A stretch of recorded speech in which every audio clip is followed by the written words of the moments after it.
Fancy a singles love reading? Find out what's going on in your love life, or lack of.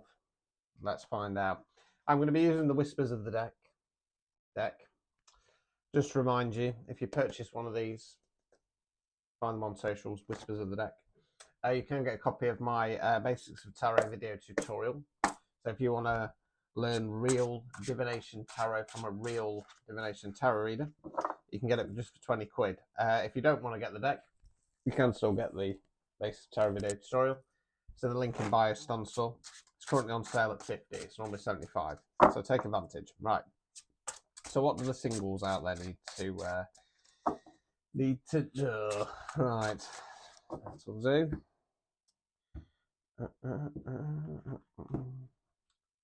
Same day guaranteed readings are also on sale. Go to the link. Uno. Dos.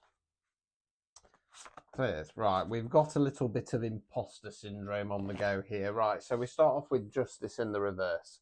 Can be legal justice. 9 times out of 10 it doesn't. In this case, you're not giving yourself the justice you deserve. Why? 7 of Swords. Swords are where we think words we use. Now, Tarot book version of this card talks about sneaky deceptive behaviour. The character there is smugly stealing the swords, looking behind them. I go there 1 time out of 10. 9 times out of 10, this card for me is the imposter syndrome card. I'm not good enough. I'm not worthy enough. I can't do it, right? Now, the other part of the problem here is 8 of Cups in the reverse. Cups, water, emotions. This normally talks about disconnecting from something on an emotional level that no longer serves you. It's in the reverse position. You're still holding on to something from the past, and it's feeding into this imposter syndrome, which means you're not getting the justice you deserve. Everybody deserves love within reason, unless you're on the list. Nah. Right? Right. We all cock up. We all make mistakes in life. And it's about going, have I learned from that mistake and would I do it again? You know, and that doesn't have to be anything like really bad, like cheating or anything along those lines. It can be something as simple as falling in love with somebody when there's red flags there. You know what I mean? Forgive yourself. Learn from the lesson. Move on. 222 on the timer. I just saw. I know it's 227. Ignore me. 227. I like a 3 number. I'll still, if I remember, I'll still put it on the screen. You can look it up. Right, let's continue. Right.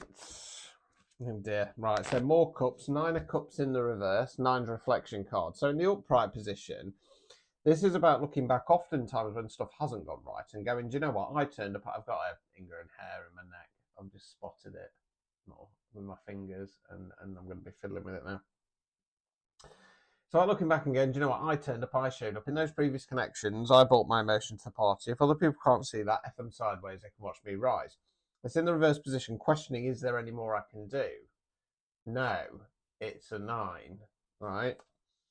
4 of Cups. So you're now sat under the tree, staring at the cups down here somewhere. That's another cup. There's no cloud on this one. It's throwing me off. Stuck, bored, jaded, fed up. When's it going to change? When's my person coming? Well, there's opportunities there, but you're missing it because you're still holding on to the past. Overall outcome card.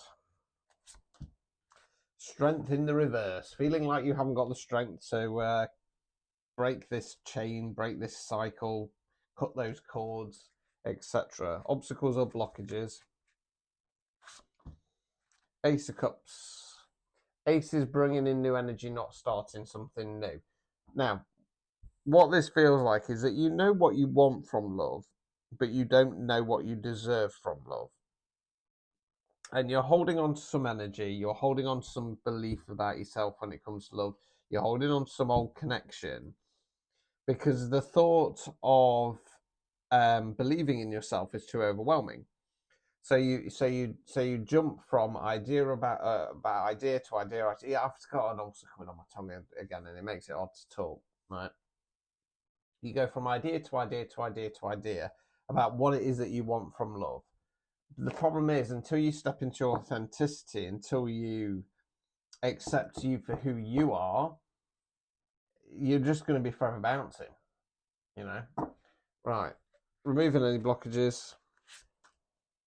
The Fool in the reverse. Right, so the Fool's the very first card in the tarot deck. The Fool isn't a fool. The Fool is called a fool because she gets her cats and her turtle and goes off wandering. It's about starting a brand new cycle. It's in the reverse position. What this is basically saying is there's no point starting a new cycle when it comes to love until you've come out of that imposter syndrome. Now, for me, nobody should be in a relationship or looking for a relationship unless they can 100% say, I would rather cark it alone than deal with any more people using and abusing me. The only way you're going to do that is to step into your power. And the only way to step into your power is to accept yourself, right? Stepping into your power isn't about being all bullshit, because I get that I talk about this and I get that people struggle with it because they go, yeah, but Richard, you're so confident, right? So case in point, when me and Mrs. Warlock were away, we went into Skipton, and it was very busy and it was full of old people getting in the way, and I felt completely overwhelmed because I'm autistic. Now people don't see that side of me because they don't really know me, right? When I'm on camera, when I'm at an event, I'm in my comfort zone, right? So I am very confident. When I'm out and about with Joe Public and the non-player characters, I struggle because I don't fit into that normal way of being and living, you know. So it's not an easy process. However, I still accept myself because that's something that I can't change. I can't change being autistic. It's part of who I am. So I accept it. It's awkward when you're in a new relationship and you're trying to over explain because you're worried that you might come across as a weirdo, etc., etc. Which is very understanding.